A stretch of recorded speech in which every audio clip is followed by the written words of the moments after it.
संज्ञा। ठीक है, संज्ञा के बारे में पढ़ेंगे। संज्ञा किसे कहते हैं? संज्ञा हिंदी में हम कहते हैं संज्ञा किसी भी व्यक्ति के नाम को ही उसकी संज्ञा कहा जाता है। संज्ञा क्या होती है? किसी का नाम ही उसकी संज्ञा होती है। संज्ञा किसे कहते हैं? किसी व्यक्ति, वस्तु, स्थान, भाव आदि के नाम को ही संज्ञा कहते हैं। संज्ञा क्या होगा? किसी व्यक्ति, वस्तु, स्थान, भाव आदि के नाम को ही संज्ञा कहते हैं।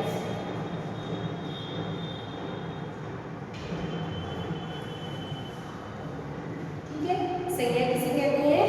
किसी भी व्यक्ति, वस्तु, स्थान या भाव, अगर ये चाहे व्यक्ति के नाम होने चाहिए, वस्तु को या स्थान या भाव, उसके नाम को ही उसकी क्या कहते हैं? संज्ञा। तो एक लाइन में हम संज्ञा किसे कहते हैं? हिंदी में संज्ञा किसी के भी नाम को संज्ञा कहा जाता है। संज्ञा के प्रकार, संज्ञा कितने प्रकार की होती है? संज्ञा आपकी हिंदी में संज्ञा की 3 प्रकार की होती है और 5 प्रकार की। कुछ लोग हिंदी में संज्ञा 3 प्रकार की मानते हैं और कुछ 5 प्रकार की। जिसमें से आपकी अर्थ की दृष्टि से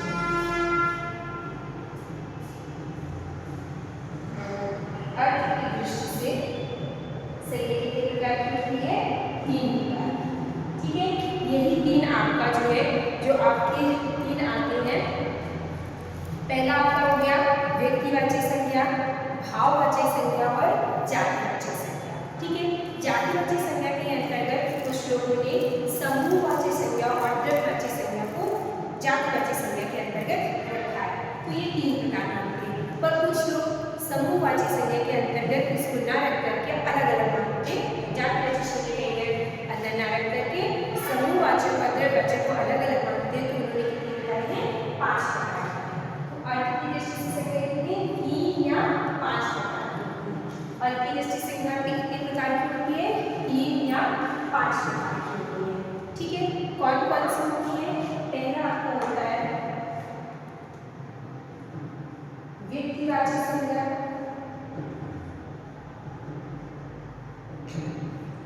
दूसरा है आपका जातिवाची संज्ञा,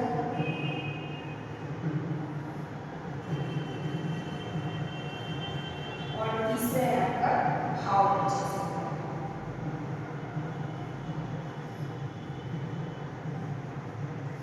अगर आपसे एग्जाम में आता है कि संज्ञा के कितने प्रकार होते हैं और आपको 3 और 5 दोनों ऑप्शन में आता है, तो वो आपका विवादित प्रश्न होता है। ठीक है, वो आपका दोनों ही ऑप्शन सही माने जाते हैं। या तो अगर आपका 3 ऑप्शन दिया होगा तो 3 में टिक करेंगे, 5 ऑप्शन दिया होगा तो 5 में टिक करेंगे, और अगर दोनों ऑप्शन दिया होता है तो विवादित होता है, और अगर दोनों ऑप्शन आपको आए तो आप 3 में टिक करेंगे।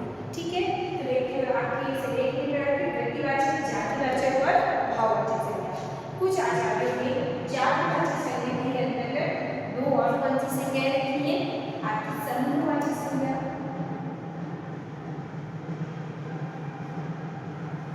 समूहवाची संज्ञा को उन्होंने जातिवाची संज्ञा के अंतर्गत रखी है, और दूसरा है आपका द्रव्यवाची संज्ञा।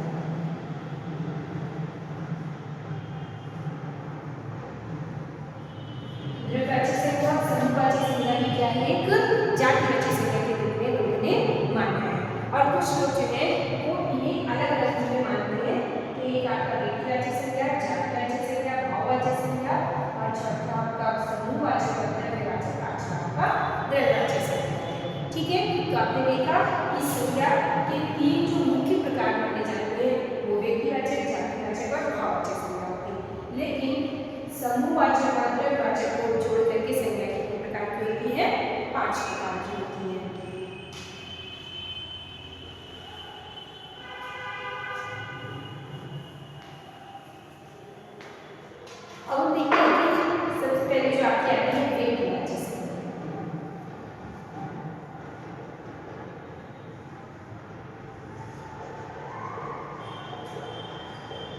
व्यक्तिवाचक संज्ञा क्या है? किसी भी व्यक्ति, स्थान या वस्तु के नाम का बोध कराती है तो वो क्या कहलाती है? आपकी व्यक्तिवाचक संज्ञा होती है। जो किसी स्थान, वस्तु व नाम का बोध कराती है।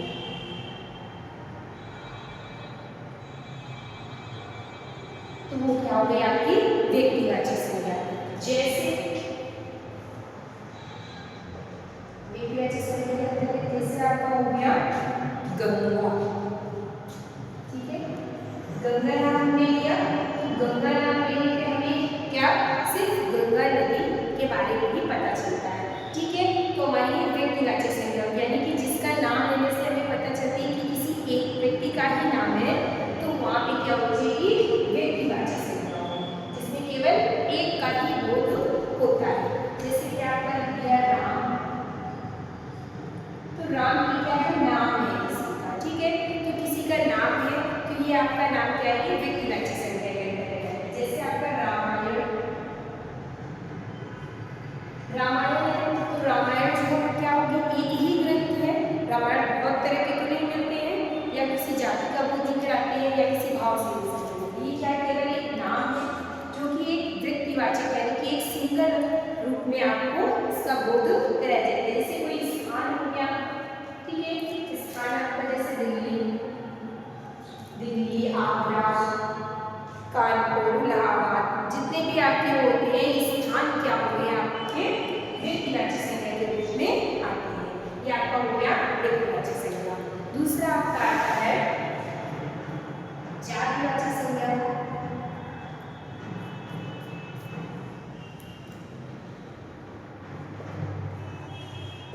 जातिवाचक संज्ञा क्या होती है? कि जो संज्ञा किसी जाति का बोध कराती है वहां पर आपकी जातिवाचक संज्ञा होती है।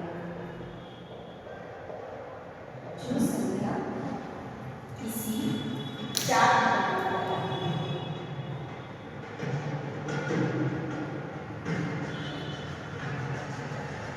जो संज्ञा किसी जाति का बोध कराती है तो वहां पर आपका क्या हो जाता है? जातिवाचक संज्ञा। जाति अर्थात जैसे कि आपका क्या हो गया? जैसे लिखा लड़का, ठीक है, लड़का लिखा तो लड़का जो है वो किसी का नाम नहीं है, कोई स्थान नहीं है, कोई वस्तु नहीं है। लड़का क्या हो गया? एक जाति हो गई। एक जाति हो गई जिसके अंतर्गत आपके जितने भी लड़के आते हैं वो सभी क्या है? तो जाति के अंतर्गत आ गए। तो ये लड़का जाति, ठीक है, ये क्या हो गया? आपका जातिवाचक संज्ञा हो गया। लड़का आपका किसका है? जातिवाचक संज्ञा। जैसे आपका नदी, ठीक है, नदी है, नदी जो है आप अगर एक नदी का नाम लेते हैं गंगा, यमुना, सरस्वती, कृष्णा, गोदावरी, अगर आपने उसका नाम लिया तो वो व्यक्तिवाचक संज्ञा में जाएगा। लेकिन अगर आप केवल नदी लिखते हैं तो यहाँ नदी के अंतर्गत आपकी बहुत सारी नदियाँ आ जाती हैं, ठीक है। तो जहाँ पर आपकी बहुत सारी नदियों की बात हो जाती है तो वो क्या होती है? नदी यहाँ पे क्या है? जाति का बोध कराती है कि यहाँ पे आपकी बहुत सारी नदियाँ आती हैं। गंगा नदी, यमुना नदी, सरस्वती, भागीरथी, बहुत सारी नदियाँ होती हैं, ठीक। तो ये आपकी जातिवाचक संज्ञा के अंतर्गत आती है। जैसे आपकी नदी के अलावा क्या होगी? पर्वत, पर्वत है, पर्वत भी क्या होगी? आपके जातिवाचक संज्ञा।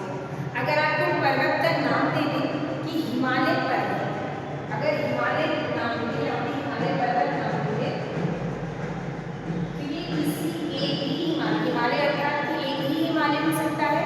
जब एक का बोध होता है तो वहाँ पे क्या हो जाएगा? व्यक्तिवाचक संज्ञा। तो हिमालय में क्या हो गया? आपका व्यक्तिवाचक। लेकिन पर्वत लगा दे तो पर्वत क्या है? पर्वत बहुत सारे पर्वत हो सकते हैं। हिमालय पर्वत हो गया आपका, कंचनजंगा हो गया, ठीक है, नीलगिरी पर्वत हो गया। तो पर्वतों में आपके बहुत सारे पर्वत आ गए तो क्या हो गया? एक जाति का बोध कराता है। इसी तरह जैसे आपका होता है जातिवाचक संज्ञा में ये है कि जब आपका एक व्यक्ति के नाम जो होता है उसको वो एक जातिवाचक संज्ञा के रूप में प्रयोग किया जाता है और उससे हमारे बहुत सारे व्यक्तियों का बोध होता है। जैसे क्या है, पूछा जाता है जयचंद। जयचंद जो है वो जब आपके वाक्य में दिया जाता है, जयचंद हमने जो साहित्य की क्लास की थी उसमें आपको बताया था कि जयचंद कौन था क्या नहीं। जब हमने पृथ्वीराज रासो कराया था तो बताया था कि जयचंद जो है वो अपने कुल की जो पृथ्वीराज रासो थे, पृथ्वीराज थे, उनको मरवाने के लिए जयचंद ने मोहम्मद गौरी से अपना हाथ बना लिया था। तो लोग ऐसे ही जातिवाचक संज्ञा के रूप में प्रयोग करते हैं कि ज़्यादा जयचंद मत बनो, यानी कि तुम अपने परिवार के सदस्य को मारने के लिए अपने शत्रु से हाथ ना मिलाओ। जैसे आपका होता है विभीषण। विभीषण एक शब्द, ठीक है, विभीषण किसी का नाम है, लेकिन जब आप लोग प्रयोग करते हैं कि विभीषण जो थे वो कौन थे, इन्होंने राम जी के साथ मिल करके घर का भेदी लंका ढाया, ऐसा था ना। तो घर के भेद के रूप में विभीषण ने जाकर के राम जी को बताया था। तो विभीषण शब्द भी क्या आ जाएगा, आपको जातिवाचक संज्ञा के रूप में आता है, ठीक है। इसमें और भी कुछ शब्द हैं जो आपके जातिवाचक संज्ञा के रूप में आते हैं, वो हम आगे आपको बताएंगे, ठीक। यह देखिएगा व्यक्तिवाचक संज्ञा और जातिवाचक संज्ञा।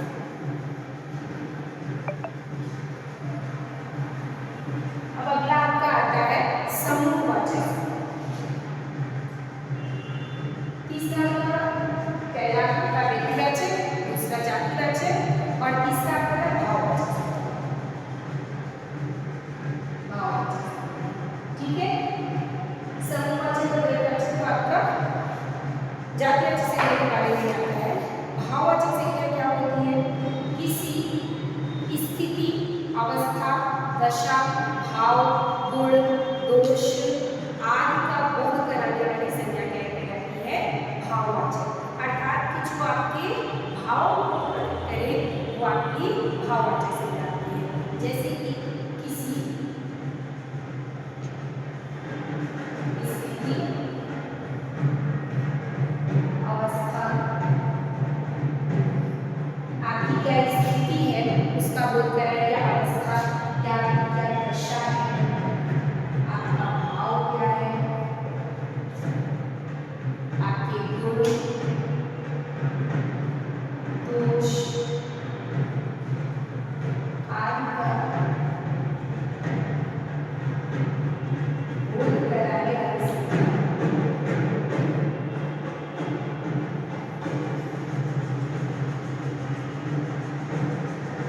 भाववाचक।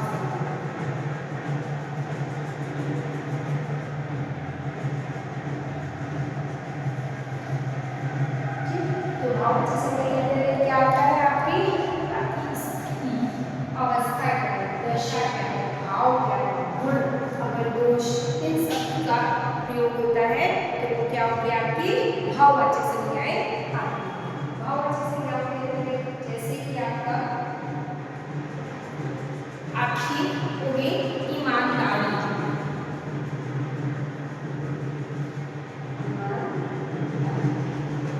ठीक है। ईमानदारी क्या है, ये एक भाव है। ईमानदारी, ये हम ईमानदार हम अंदर से। बुढ़ापा, बुढ़ापा क्या है, एक अवस्था है, शैशवावस्था, बाल्यावस्था, बुढ़ापा या युवा अवस्था, ये सब क्या है, आपकी अवस्थाएं आ गई। बुढ़ापा क्या है, अवस्था हो गई, ठीक। इसकी जैसे गरीबी, गरीबी, अमीरी, ठीक। और आपका हो गया भला, भला बुरा, ये आपकी क्वालिटी होगी कि आप कैसे हो, कैसे नहीं। सुंदरता, सुंदरता किसी की गुण बताना, ठीक, किसी का गुण बताना कि वो बहुत सुंदर है, सुंदर विशेषण हो जाएगा। लेकिन अगर उसमें सुंदरता लगता है तो क्या हो जाएगा, आपका भाववाचक संज्ञा। मूर्खता, उसने अपनी मूर्खता दिखाई, मूर्खता क्या हो गई, भाव हो गया। जो भी आपके भाव आपके व्यक्त करता है तो वो क्या हो जाएगी, आपकी भाववाचक संज्ञा। और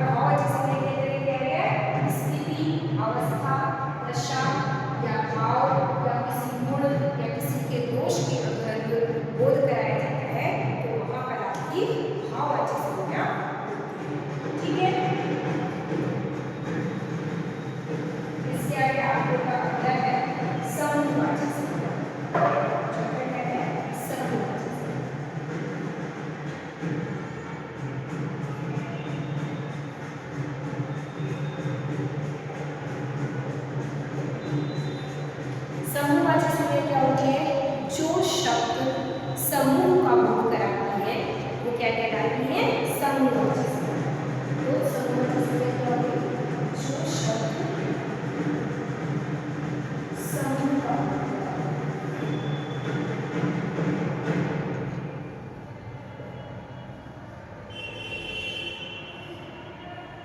जो शब्द आपकी किसी प्रकार के समूह का बोध कराती है तो वो क्या होगा? आपका समूहवाचक संज्ञा होगा।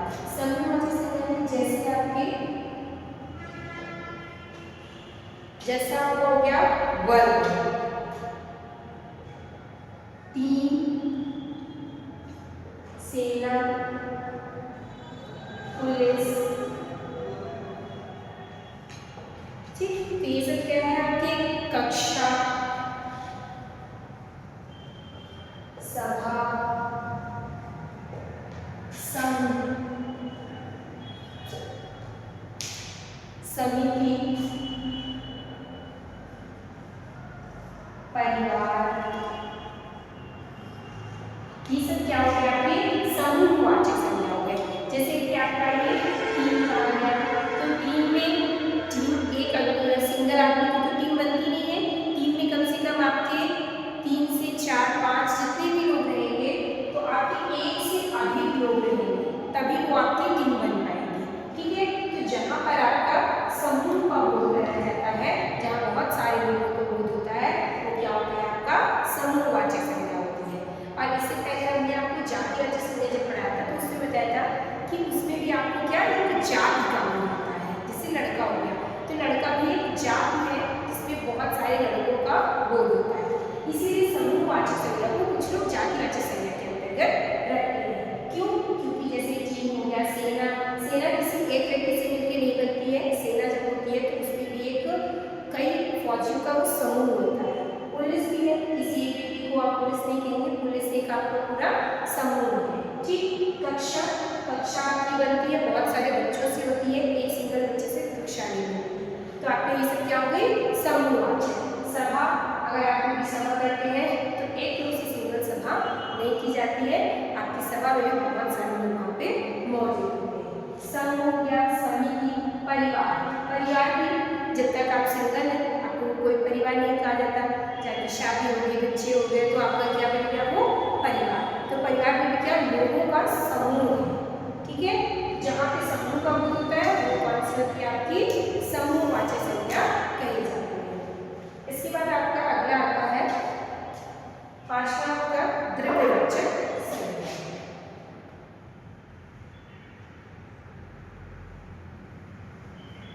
अच्छा क्या है? द्रव्यवाचक संज्ञा। द्रव्यवाचक संज्ञा क्या होती है? द्रव्यवाचक संज्ञा में होता है कि आपकी सामग्री या पदार्थ का बोध कराती है। कोई भी आपकी सामग्री होगी, द्रव्य कितने प्रकार की होती है? 3 प्रकार की होती है। इसमें आपका ठोस पदार्थ जो भी होगा आपका, कोई भी अगर आपकी सामग्री होती है, कोई भी पदार्थ है, ठीक है। आप सामग्री का नाम आप जैसे हो गया आपका सोना, चांदी, तेल, घी, पानी, सब जितने भी आपके आते हैं वो सब क्या हो जाएगा? आपका द्रव्यवाचक संज्ञा। द्रव्य आपका ठोस पदार्थ और द्रव पदार्थ, और जितनी भी आपकी गैस, द्रव्य कितने प्रकार के? 3 प्रकार के, ठोस, द्रव और गैस, ठीक है। तो द्रव्यवाचक संज्ञा के अंतर्गत क्या आता है? जिसमें कि आपकी सामग्री,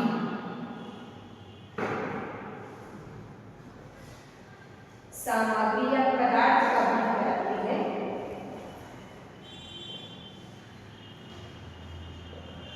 ठीक। सामग्री या पदार्थ का बोध हो तो वहां पे क्या हो जाएगा? आपकी द्रव्यवाचक संज्ञा। अब जैसे कि आपके ठोस पदार्थ में क्या हो गए? ठोस पदार्थ में आप क्या हैं? जैसे सोना, चांदी, ये सब कैसे होते हैं? ठोस होते हैं। लोहा, तांबा,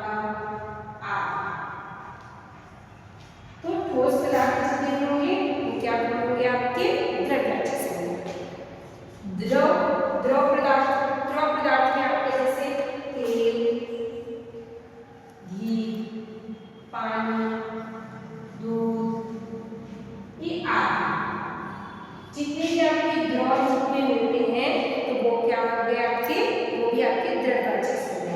गैस पदार्थ में आपके कैसे, जैसे धुआं, ऑक्सीजन। ये सब क्या है, ये गैस के रूप में पाई जाती है। धुआं, ऑक्सीजन, आपके जितने भी कार्बन डाइऑक्साइड, ओजोन, सब क्या हो गया आपके, ओजोन गैस होती है ना, ओजोन गैस होती। तो आपके जब गैस के नाम लिए जाएंगे तो वो आपकी किसके अंतर्गत आएगी, दृढ़वाचक संज्ञा के अंतर्गत आता है। हमने आज की क्लास में देखा संज्ञा किसे कहते हैं, ठीक है, और संज्ञा के प्रकार।